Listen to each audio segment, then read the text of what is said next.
Je lis la parole de Dieu dans le livre de Genèse, chapitre 12, du premier verset au 12e verset, au nom du Seigneur Jésus-Christ. Amen. L'Éternel dit à Abraham, va-t'en de ton pays, de ta patrie et de la maison de ton père, dans les pays que je te montrerai. Je ferai de toi une grande nation, et je te bénirai. Je rendrai ton nom grand, et tu seras une source de bénédiction. Je bénirai ceux qui te béniront, et je maudirai ceux qui te maudiront. Et toutes les familles de la terre seront bénies en toi. Abraham partit comme l'Éternel le lui avait dit, et l'autre partit avec lui. Abraham était âgé de 75 ans lorsqu'il sortit des Charan. Abraham prit Sarah, sa femme, et l'autre, fils de son frère, avec tous les biens qu'il possédait et les serviteurs qu'il avait acquis à Charan. Ils partirent pour aller dans le pays de Canaan. Et ils arrivèrent au pays de Canaan. Abraham parcourut le pays jusqu'au lieu nommé Shichem, jusqu'au chêne de Morée. Les Cananéens étaient alors dans le pays. L'Éternel apparut à Abraham et dit, je donnerai ce pays à ta postérité. Et Abraham bâtit là un autel à l'Éternel qui lui était apparu. Il se transporta de là vers les montagnes, à l'orient de Bethel, et il dressa ses tentes ayant Bethel à l'occident et Haï à l'orient. Il bâtit encore là un autel à l'Éternel, et il invoqua le nom de l'Éternel. Abraham continua ses marches en s'avançant vers le midi. Il y eut une famine dans le pays, et Abraham descendit en Égypte où il séjournait, car la famine était grande dans le pays. Comme il était près d'entrer en Égypte, il dit à Sarai, sa femme, voici, je sais que tu es une femme bête de figure. Quand les Égyptiens te verront, ils diront, c'est sa femme, et ils me tueront et te laisseront la vie. Amen. Amen. Alléluia. Acclamons la parole de Dieu ce matin. Amen. Soyez à l'aise. Alléluia. Amen. Soyez à l'aise dans la présence de Dieu. Vous savez, j'ai remarqué dans la Bible une chose très importante. Que Dieu a toujours cherché quelqu'un. L'avez-vous aussi remarqué? Amen.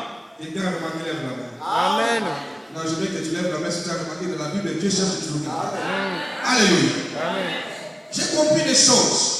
Dans sa constitution, Dieu s'est mis des limites.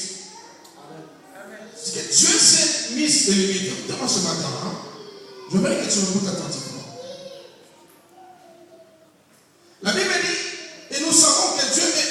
omniscient, omnipotent. Alléluia. Et il est tout puissant. Il a des capacités telles que même l'ange, archange de Lucifer, ignorait que Dieu avait un secret que lui ne connaissait pas. C'est pourquoi lorsqu'il s'est révélé devant Dieu, croyant connaître tous les dieux, il restait toujours une porte qui n'avait pas la maîtrise. Parce qu'il est Dieu, il reste Dieu. Alléluia. C'est pourquoi si tu crois connaître tous les dieux, je te dis, tu es en train de te tromper. Alléluia. Si tu le vois aujourd'hui jaune, demain tu le verras faire. Alléluia.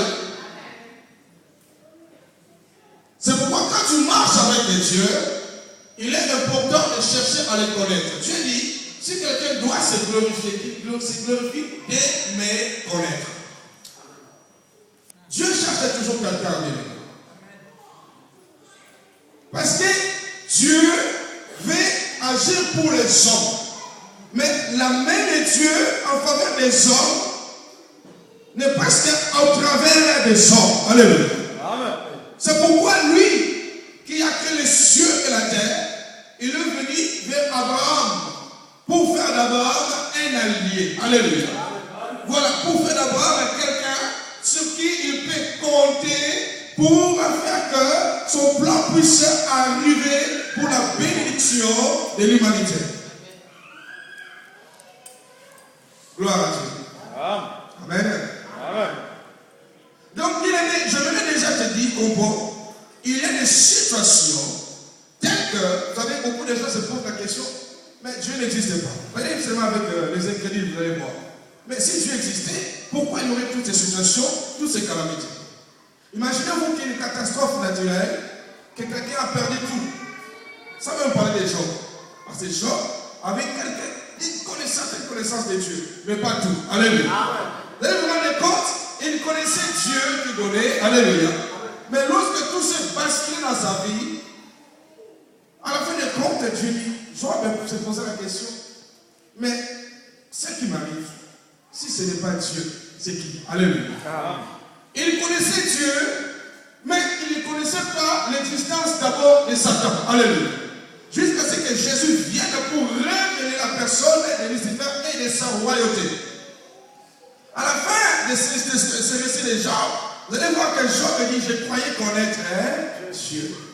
Alléluia. Donc c'est pour te dire, il est impossible à l'homme de connaître Dieu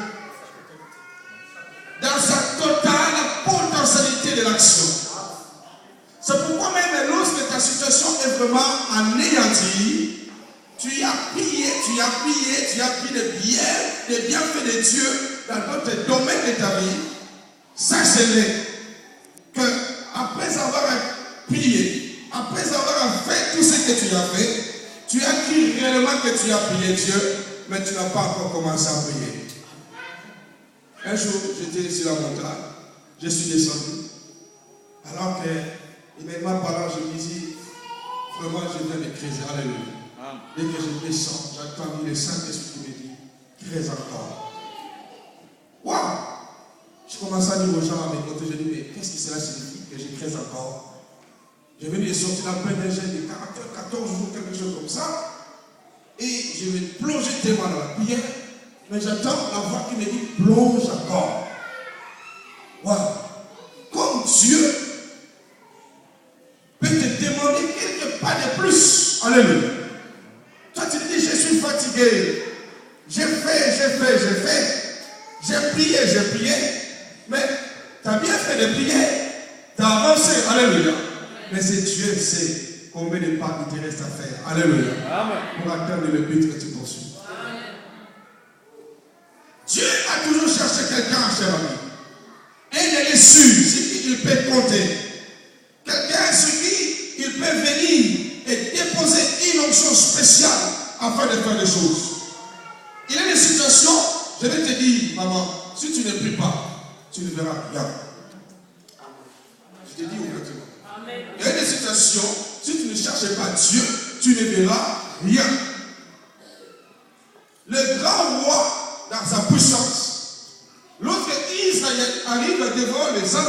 Alléluia.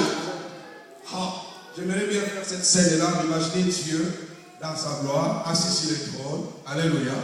Tranquille, en train de regarder Israël.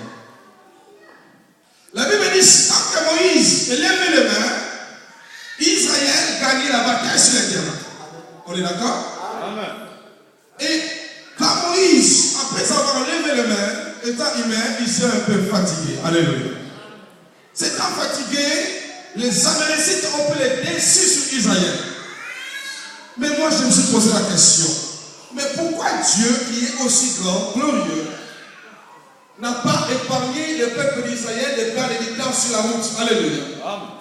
Il pouvait descendre dans sa gloire, écraser les Amalécites, les éliminer sur les passages des Hébreux pour leur permettre d'aller dans leur marche. Dieu a réservé certaines histoires pour donner des leçons à nous qui sommes dans cette génération. Amen. Et ceux qui ont compris, les Caleb qui observaient, il faut faire très attention, observez toujours les leaders. Alléluia. Ne soyez pas les gens qui étaient autour des leaders. Alléluia. Ils ont dit que oui, notre papa, quand il lève le main, il dit c'est vraiment nous montons. Alléluia. Mais quand il est un peu fatigué, on sent qu'il est vraiment fatigué. Qu'est-ce qu'on doit faire? Alléluia. Voilà que c'était, cher ami. Que les enfants doivent apprendre dans la maison de Dieu. Ils se sont approchés, ils ont soutenu les mains de Moïse. Et la victoire a été donnée à Israël. C'est pour te dire, Église de Dieu, il y a des situations où Dieu t'observe. Ce n'est pas qu'il t'abandonne, mais il veut que tu tires la leçon, alléluia, au travers de cet événement. Amen. Dans sa constitution, Dieu s'est mis des limites. Il a dit, si les hommes, ça veut dire si toi-même tu ne portes pas ta destinée en mer, ni l'ange ni Dieu ne les prendra à ta place. Est-ce que tu le sais? Imaginez que Dieu te donne la bénédiction, te donne le mariage, te donne tout. Mais tu es une mauvaise ou un mauvais gestionnaire, tout ce que Dieu a donné va tomber dans l'air. Ce qui signifie que tu dois être toujours responsable en marchant avec Dieu. Est-ce que c'est comprend? Soyez responsable en marchant avec Dieu.